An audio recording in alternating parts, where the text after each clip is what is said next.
नमस्कार, जय हिंद। मैं मोहन पाठक और बात कर रहे हैं हम लोग जाति जनगणना पर। आपको बता दें कि भारत सरकार ने ये कहा है कि हम जाति जनगणना करवाएंगे, लेकिन जाति जनगणना कोई अलग से नहीं होगी। जो हमारी जनगणना होगी, जो प्रत्येक 10 वर्ष के बाद होती है, जो कोविड के चलते नहीं हो पाई थी, उसी जनगणना के साथ जाति जनगणना करवाई जाएगी।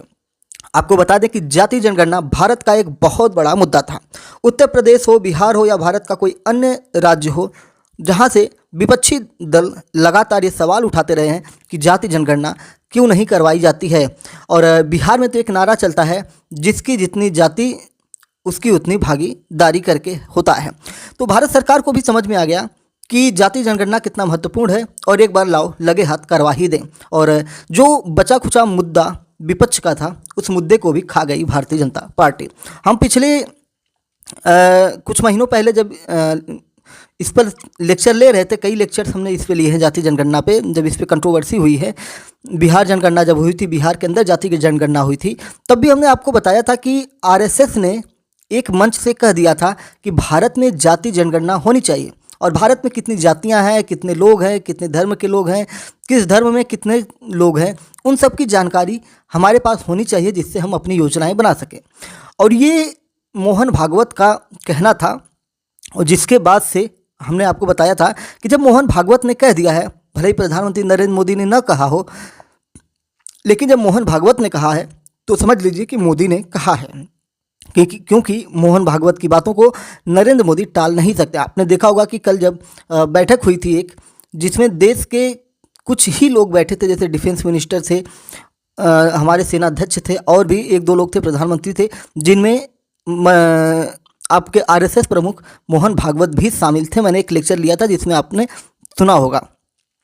तो आप समझ सकते हैं कि मोहन भागवत का कितना बड़ा रोल भारतीय सरकार में होता है। इसीलिए कांग्रेस हमेशा आरोप लगाती है कि ये बीजेपी सरकार नहीं, ये आरएसएस की सरकार चल रही है, यानी कि राष्ट्रीय स्वयंसेवक संघ की सरकार चल रही है। और आपने देखा होगा कि लोकसभा का जब चुनाव चल रहा था, उस समय प्रधानमंत्री नरेंद्र मोदी तो नहीं कुछ ऐसा बोले थे, लेकिन बीजेपी के अध्यक्ष जेपी नड्डा ने एक मंच से बोल दिया था कि अब हमें आरएसएस की उतनी ज़रूरत नहीं है, हम इतने मजबूत हो चुके हैं कि हम अपने दम पर चुनाव लड़ सकते हैं और देश में चुनाव जीत सकते हैं। जिसके बाद क्या हश्र हुआ, क्या हालत हुई बीजेपी की, आपने देखा ही होगा।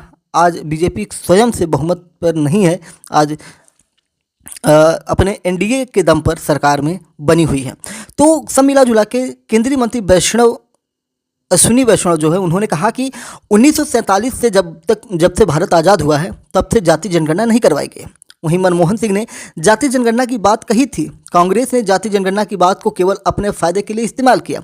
जाति जनगणना केवल केंद्र का विषय है, कुछ राज्यों ने यह काम सुचारू रूप से किया है, जैसे बिहार ने किया। हमारा सामाजिक ताना बाना प्रभावित न हो, हम इसकी कोशिश कर रहे हैं। 2021 में जनगणना को कोरोना काल की वजह से, कोविड-19 महामारी की वजह से टाला गया है। जनगणना आमतौर पर हर साल 10 साल में की जाती है, यानी कि हर 10 वर्ष के अंतराल पर की जाती है, लेकिन इस बार अभी हुआ नहीं है। ठीक है, 2011 में हुई थी, फिर आपका 21 में होना था, जो कोरोना काल की वजह से नहीं हुआ था। 3-4 साल आज हो गए। इसके साथ ही आपको बता दें कि जनगणना चक्र भी बदल दिया गया है। जो 10 वर्ष के साथ होता था, अब उसको बदल दिया गया है। जैसे 2021 में होना था, नहीं हो पाया, अब 2025 आ गया है, तो अब 2025 में करवाई जाएगी। और अगली जनगणना 2035 में करवाई जाएगी, क्योंकि अगर 21 में होती तो 10 साल बाद 31 में होती। अब 31 में नहीं, 4 साल लेट हो गया है, तो अब 2035 में होगी, यानी कि 2025 फिर 10 जोड़ेंगे तो 35। तो जो जनगणना का चक्र है बदल दिया गया है। अब अगली जनगणना 2035 में होगी।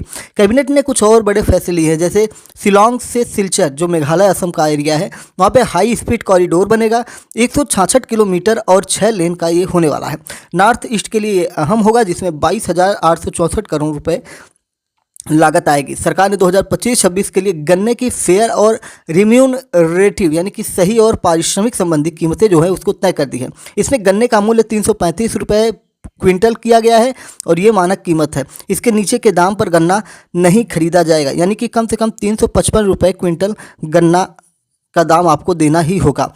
जाति जनगणना के बारे में अगर बताएं तो जाति जनगणना आज से नहीं, पहले से होती आई थी। एक बार आपको बताएं कि 1881 में देश में अंग्रेजों ने पहली बार जनगणना करवाई थी। इसमें जातियों की भी गिनती की गई थी। 1931 में ऐसा चलता रहा। 1941 में जाति गणना तो हुई, लेकिन इसके आंकड़े जो हैं जनता को नहीं बताए गए।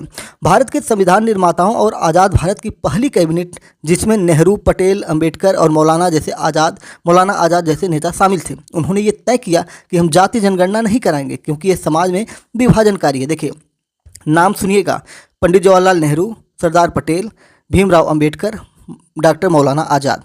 ये सभी के सभी आप देखेंगे तो कांग्रेस के नेता थे। ठीक है, थोड़ा सा नेहरू और सरदार पटेल में वैचारिक मतभेद हुआ करते थे, ऐसा माना जाता है।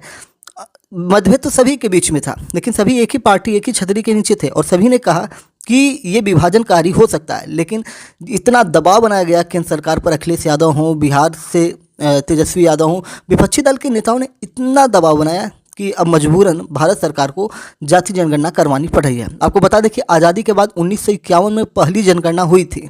अगर आपसे कोई पूछे कि 1947 में जब भारत आज़ाद हुआ तो उसके बाद पहली जनगणना कब हुई थी, जाति जनगणना नहीं, जनगणना कब हुई थी, तो 1951 में हुई थी।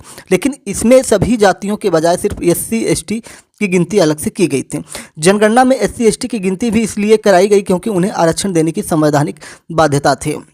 तो ये सारी चीज़ें जो हैं अब आपको क्लियर हो गई होंगी कि किस प्रकार से भारत सरकार अब इसको आगे बढ़ाने की कोशिश कर रही है। खैर, कुछ लोग ये भी कहेंगे कि भारत और पाक युद्ध होने वाला है, तो जनता का माइंड डाइवर्ट करने के लिए ऐसा सरकार के द्वारा किया गया होगा, तो उनके आरोप हैं, वो अपने आरोप लगा सकते हैं। खैर, भारत ये दिखाना चाह रहा है कि भारत भले ही पाकिस्तान से युद्ध करने की स्थिति में है, भारत सरकार ने सभी सेनाध्यक्षों को आदेश कर दिया हो कि भैया जाइए, आपका जो मन करे समय तय टारगेट सेट करिए, और फिर भी उसके बाद भी भारत अपने देश के प्रगति के लिए, अपने देश में जो व्यवस्थाएं हैं उनको सुचारू रूप से आगे बढ़ाने के लिए लगातार कार्यक्रम कर रहा है। अच्छा, इन सारी चीज़ों को लेकर पाकिस्तान कन्फ्यूज है कि भारत कर क्या रहा है, भारत कहाँ से हमला करेगा, भारत POK में घुसेगा, LOC में घुसेगा, कि अरब सागर से होते हुए कराची, लाहौर, इस्लामाबाद कहाँ घुसेगा, कुछ पता नहीं है। वो बेचारा अपना तेल खर्च कर रहा है, अपने जहाज़ों को उड़ा रहा है, वो पेट्रोल डीजल अपने वाहनों को दौड़ा रहा है, अपनी सेना को बॉर्डर पे सेट कर रहा है, उसको पता ही नहीं कि उसको कहाँ से थपेड़े लगने वाले हैं। इन सारी चीज़ों को लेकर पाकिस्तान परेशान, हैरान है। लेकिन भारत के अंदर क्या चल रहा है, भारत के अंदर भारत के डेवलपमेंट को लेकर भी कार्यक्रम चल रहे हैं।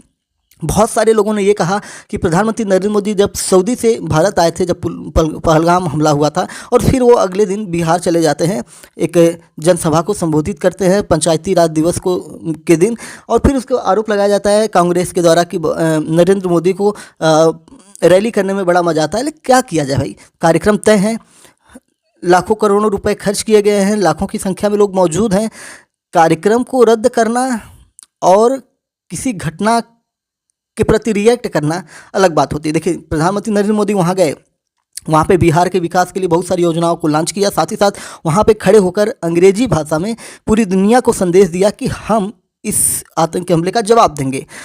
और भी जो चीज़ें थी जिससे कि भारत सरकार की मन की बात लोगों को पता चला कि भारत सरकार क्या चाहती है, तो उस फैसले से, उस जनसभा से बहुत सारी चीज़ें निकल के आई थी।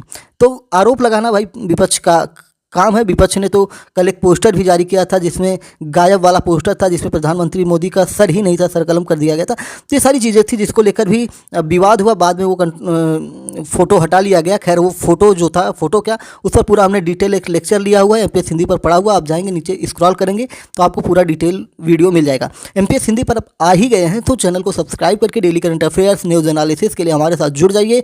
और हाँ, अपने दोस्तों में भी चैनल के बारे में बताइए, उनको बताइए कि एक नया चैनल है जो अब डेली करंट अफेयर आपको देता है और स्पष्ट प्रामाणिक चीज़ें आप तक पहुंचाता है। तो भारत में जाति जनगणना केंद्र सरकार करवाएगी और ये जनगणना मूल जनगणना के साथ ही होगी और ये प्रधानमंत्री नरेंद्र मोदी के कैबिनेट का फैसला है। जय नमस्कार, भारत माता की जय।